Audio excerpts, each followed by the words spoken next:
Good morning. Welcome to Tip Off this morning. I hope you're doing well.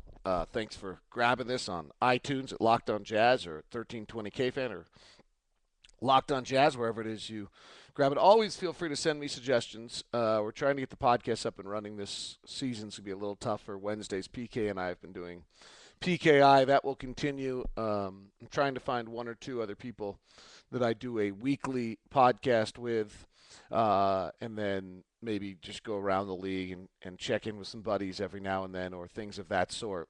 So if you have any thoughts or anybody you would like to hear on the podcast, please be sure to let me know and tell me who that might be. You can email me at dlock@utahjazz.com. You can hit me on Twitter at Locked On Sports. You can hit me on Facebook as well. So those are all available for you. I wanted to talk about three of our players today, since we have 2 days off in a row, and then touch on Darren's return, since I won't do that tomorrow.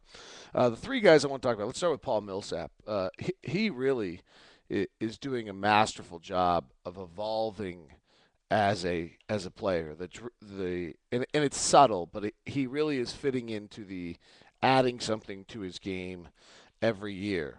And the way this team is now constructed, the one thing he lost over the years is that rebounding may not be as big an issue. When he and Jefferson on the floor together, this team doesn't rebound very well, and that's been disturbing. But this year, he's increased his defensive rebounding rate. His total rebounding rate still not where it was in his first years, but everything else about his game, his offensive shooting. Last year he suddenly was taking about 4 and 5 shots a game from 16 to 23 feet, and he hit it about 45%, which was really a considerable increase from where he had been. It's well above league average. It's still not a great possession, but you're not going to have perfect possessions on every night, so that one becomes pretty important. And this year he's even better. This year he's shooting 57% on those shots, and I'm not sure that can last, but right now it looks really awfully good. And then he's just improved himself at the rim. I mean, I don't think we remember this, but in his first 2 years with the team, he was about a 60% guy at the rim, and now he's a 70% guy at the rim. So, I mean, he's learned how to finish. He's added strength. He's added this dribble game, which has given him a great deal more adaptability when depending who he's being guarded by and what's taking place, and it's really impressive. I'm going to talk about the Nuggets at some point in this, and maybe even a little bit of the Nuggets and the Blazers, and it's. I think Paul fits into this kind of group of guys who just plays the game for the love of it, plays it because he really, truly, is just out there having fun. Sometimes I made the comment to Ben Bagley the other day because sometimes Paul seems kind of grumpy and all of these kind of things, but I think he is grumpy the same way you and I get grumpy about something. But when it gets right down to it, he just does the right thing. His post-up game right now is truly fabulous. He's scoring at 54% of his post-ups according to Synergy Sports. He's only had 37 of them, but he is the third best in the NBA. And if you go back to last year, he was awfully good as well. So the one question that does begin to percolate here is, as much as we are a dominant left block team each and every time to Al Jefferson, so far this year, Al Jefferson has 97 post-ups. Paul Millsap has 37 post-ups. But Al Jefferson's shooting 38%, and Paul Millsap is shooting 53% on those post-ups. I wonder whether this evolves, and it will be curious for me to see whether or not Paul's performance against the Lakers and Gasol, which was so brilliant, opens our eyes at all to whether or not he becomes more of the go-to guy.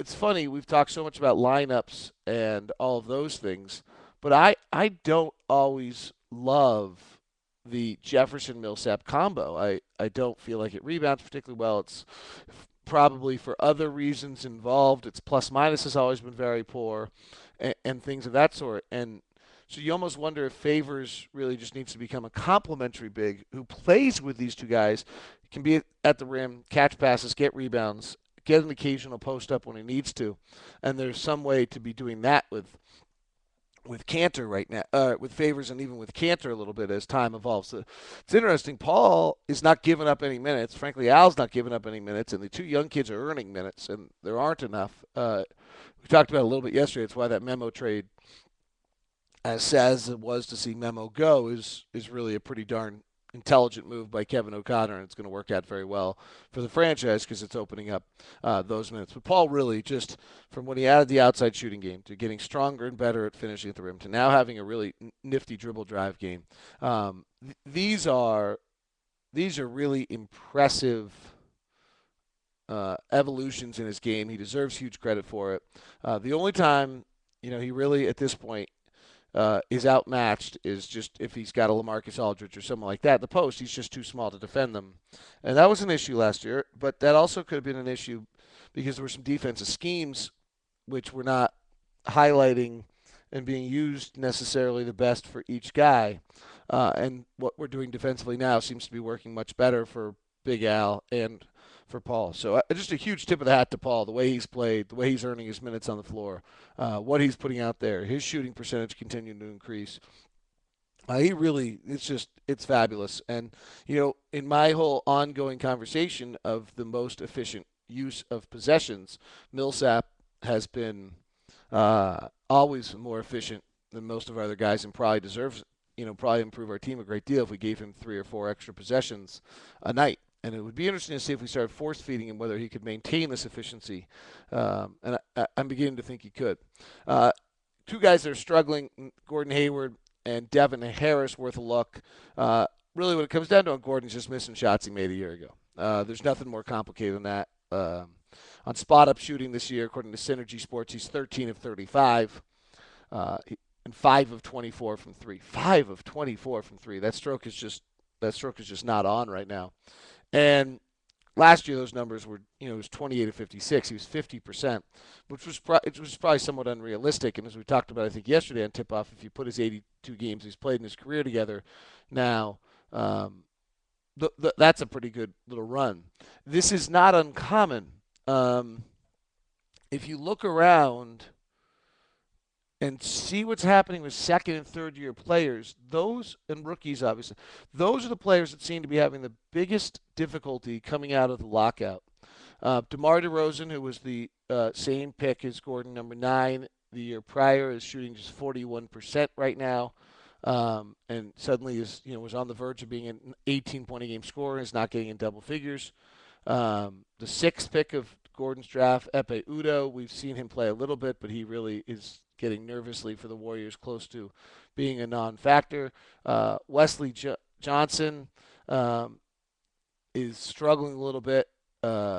And Wesley Johnson falls into kind of the same thing we've talked about a lot with Jimmer, where he played 4 years of college. Wesley Johnson made me nervous for his entire scoutable time. He was not a dominant player until he was suddenly 2 years older than everybody. And those are the players that get you nervous, or should get you nervous as a scout, is when they're suddenly just older than everyone. Wesley Johnson right now is shooting 35% from the field, 27% from 3, and for his 2-year career is at 39% and 35% from 3, and not going to the free throw line at all. This year he's taken, I think, like 5 free throws the entire year, maybe even fewer. And you've got to start to get pretty nervous if you're Minnesota in regards to him, because he's 24 years old. It's not like Gordon, who's 21 years old and is still developing. The 4-year players don't take another step. They generally are who they are in their first year. So that should be a little nerve-wracking to what's going on there. But so what my point is that the second, third-year players seem to be having a little bit of a tough time for whatever reason. The lack of another summer league, the lack of probably that's primarily it. The lack of the summer league and the lack of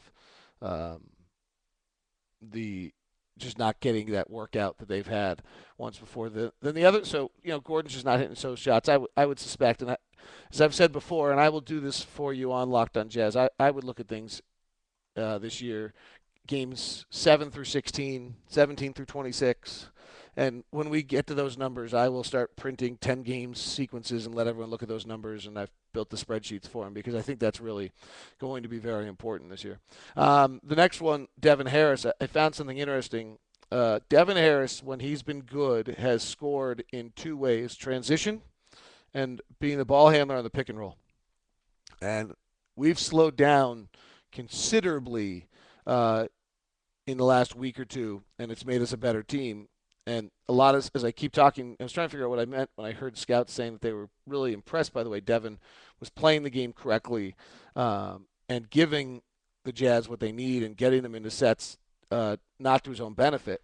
And so what that I think means, what I found out last night doing a little research, is what we're talking about is, at New Jersey, 41% of his offense came on pick and roll as the ball handler, and then then a bunch happened in transition. Well, we've slowed down the transition. He's getting less in transition, I think, from about 20 to about 10%, and then we're just not a pick and roll team, despite the legendary Stockton to Malone pick and roll. We run very little pick and roll, and if we run most of it, it's to get the ball on the pocket pass. So he's getting pick and roll plays as a ball handler where he comes off the pick and then gets in the lane and takes the shot, or down at about 20%. Now, one of two things. One could be our offense. Two could be Devin and what he's doing. I'll probably try to ask Ty about that on Saturday. And so you really may be asking Devin Harris to be doing something that's outside of his skill set right now. All right, I'll always want to get to the Locke tip-off questions. You can send me the questions at hashtag Locke tip-off. But I am running a little short and got to go get the kids today. So let me just grab the first one. How important is it to have Hayward and Favors get minutes together? I see great pick and roll potential there, but they never get in at the same time. I think that's a great question. I still think that's something where they're evolving. And yes, earlier this year, I loved when they ran and I really might be some real point to running a left side pick and roll with Paul popped out on the other side a right side pick and roll with Gordon coming across with his left hand toward the middle with Paul Millsap spotted on the other side makes for a pretty good play right there. So yes, I do think there's something in that regard. Could you see the Jazz going after Ben Gordon using the trade exception? I do not remember Ben Gordon's salary number. And I have kind of a mixed feeling on Ben Gordon. He's a good scorer. We probably at times need some scoring, but he's not really a two, and that's been the problem. I mean, that's where the great mystery came in that signing by Joe Dumars. Is he's a positionless player. He's played some one, he's played some two. Our trade exception could not get Ben Gordon. He's an $11.6 million player. And if I remember correctly, by the end of this thing, you cannot aggregate trade exceptions. So our trade exception could not go get Ben Gordon. You'd have to do Al Jefferson for Ben Gordon or something of that sort. All right, I got to run and get the kids. I hope that is all right. We did put out 13 minutes here, so we've got something out. Enjoy doing these. Always send me your suggestions. Tell me things you want more of, how we can make this better presence.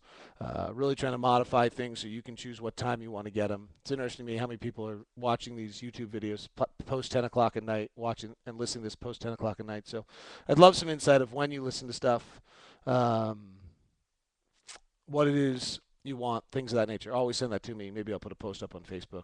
My David Locke. Why don't we do that? I'll put it on my David Locke page. I will put a little thing in. Please leave me some notes and let me know. All right. See you guys.